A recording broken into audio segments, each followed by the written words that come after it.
مرحبا في ليلة ما هي مثل كل ليلة عادي، دعا بتزال القصايد مع نسايمها العليلة. في حفل من طيبه الفارق على الطيب امتمادي، قلفها التعرف على الطالات والعزة حاصلة.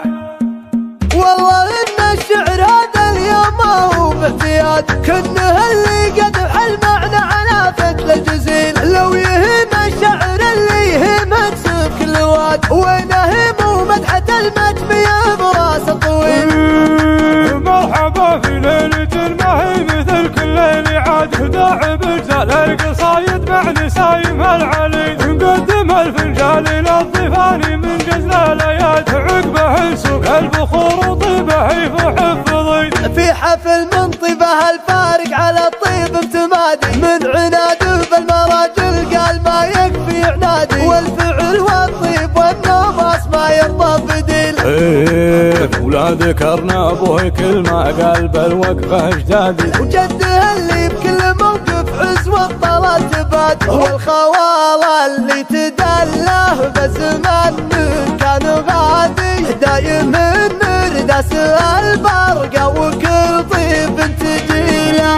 في مديحك تفخر بكالقوافي والقصيد، هي الناس القمل لهم بالوفا مجد تليد. ابن مجمية ليطرح قالوا النعم، الف مبروك وتهنيت يا الحر الفريد. جعل بيتك عامر دايم ولا ينهدم. هو الختام اقولها والله في قولي شهيد. ابن مجمية ليطرح قالوا النعم. والله ان الشعر هذا اليوم ما هو باعتياد، كنه اللي قدح المعنى على فتل الجزيل. لو يهم الشعر اللي يهمك سب كل واد، وينهم ومدحة المجمية براس الطويل.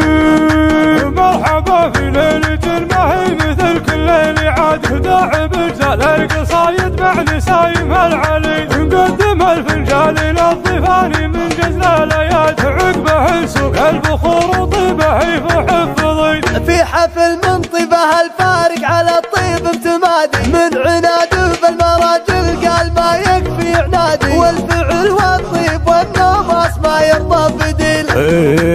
ولا ذكرنا ابوه كل ما قال بالوقفه اجدادي، وجده اللي بكل موقف عز والطلال تباد. والخواله اللي تدله بزمان من كان غادي، دايم الندس البرقه وكل طيب تجيله.